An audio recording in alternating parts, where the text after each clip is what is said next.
परीक्षित को चंद्रवंश की वर्णन करते हैं कि चंद्रवंश में जिसमें वंश में ठाकुर जी का जन्म हुआ है। सुखदेव जी कहते हैं राजन, अब आप पवित्र चंद्रवंश का वर्णन सुनिए जिसके पवित्र ए आदि राजाओं का वर्णन किया जाएगा। शस्त्र सिरवाले महापुरुष विष्णु के नाभि रूप सरोवर के कमल से ब्रह्मा जी और ब्रह्मा जी के अत्रि मुनि के अमृत में चंद्रमा का वंश चंद्र का जन्म हुआ।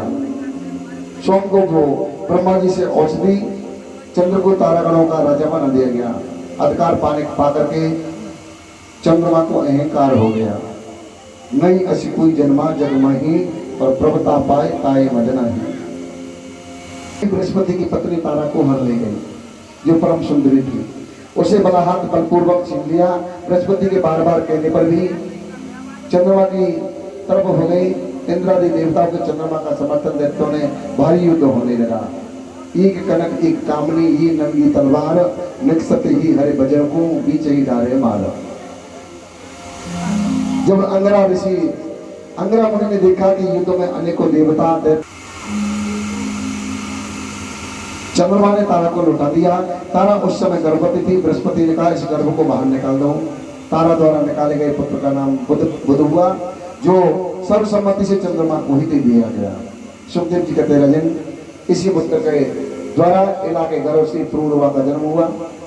एक बार उर्वशी अप्सरा मित्रा वरुण के श्राप से मनुष्य शरीर धारण करके पूर्वा के पास में गई और कही, हे वीरवाहो, तुम्हारा स्वागत है, बैठो, कहो मैं तुम्हारी क्या सेवा करूं। मेरी इच्छा है कि तुम मेरे पास में रमण करो और हजारों वर्ष तक हम दोनों एक ही रथ की डाल होते रहे। उर्वशी ने 3 शर्तें रखी। पहली शर्त, मेरे भेड़ के बच्चों की रखवाली करनी होगी।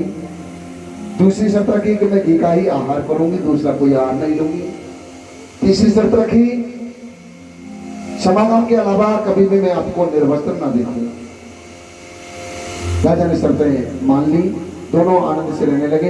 इंद्र को पता चला तो रात में ही गंधर्वों को भेज करके भेड़ के बच्चों को उठा लिया। राजा निर्वस्त्र ही भागा और उर्वशी भी चली गई। राजा विरह में घूमने लगी।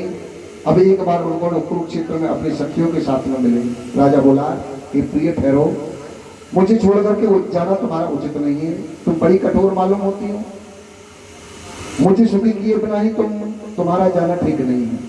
आओ एकांत में बैठ करके जरा मीठी मीठी बातें करें। उर्वशी बोली, 1 साल के बाद में आऊंगी तब तुमको मुझसे एक पुत्र की प्राप्ति होगी। 1 वर्ष के बाद में आई। जब जाने लगी तो राजा ने जाने की मना की। तब बोली कि यदि तुम उसको चाहते हो तो गंधर्वों की स्तुति करो।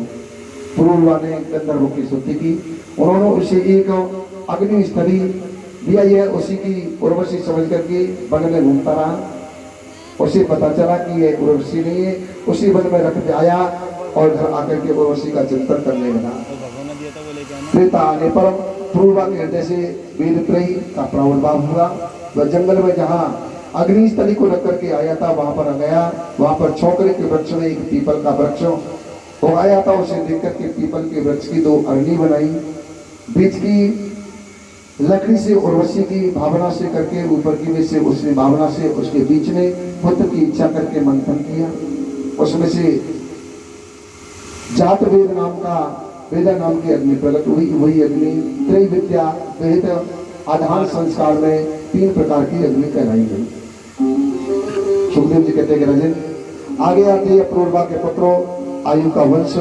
पूर्वा के पौत्रों नहुषो पुत्र सयाति का वंश। हे राजन, परीक्षित नूस के यति ययाति संयाति अयाति आदि विपीयति 6 पुत्र हुई। शरीरधारियों की 6 इंद्रियां ही समान कही गई हैं। जब इंद्र को ब्रह्मत्या लगने से इंद्रासन खाली दिखा तो नूस को उस सिंहासन पर विराजमान कर दिया। इंद्रपद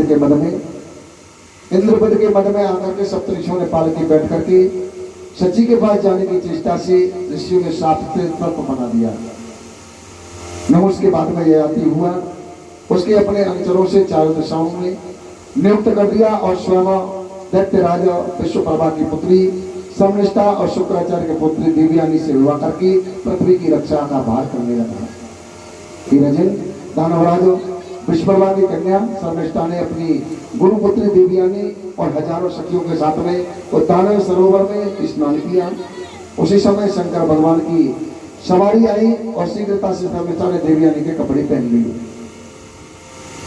देवयानी ने आगे बबूला होकर के कहा, अरे इस दासी को निंदनीय कार्य करने तो देखो तो हमारे वस्त्रों को पहन करके जैसे कि यज्ञ में कुत्ता हवन को ग्रहण कर लेता है। देवयानी विक्रोध की बातें सुनकर के शर्मिष्ठा बोली, अरे भिक्षुकी तू आचरण में तो ध्यान नहीं दी, उल्टे बड़ी बड़ी बातें कर रही हो। क्या तुम लोग बलि खाने वाले कोई और कुत्तों की तरह हमारे घर की प्रतीक्षा नहीं करते हो? शर्मिष्ठा ने बल देकर के देवयानी को कुआं में धकेल दिया, अपने घर को चली गई। उसके बाद में ययाति महाराज शिकार खेलते हुए आए, प्यास लगी, कुएं पर आए, वह देवयानी को कुएं में देखा, उसे बाहर निकाल लिया। ऊपर जब हाथ पकड़ करके खींचा कि रजन आपने मेरा हाथ पकड़ा है, अब जीवन भर पकड़े ही रहना। विवाह में भी पाणी ग्रहण के हाथ ही तो पकड़ाया जाता है। हिंदू धर्म के अनुसार मेरा और आपका विवाह हो गया। ययाति बोले, मैं ब्राह्मण और तुम क्षत्रिय हो,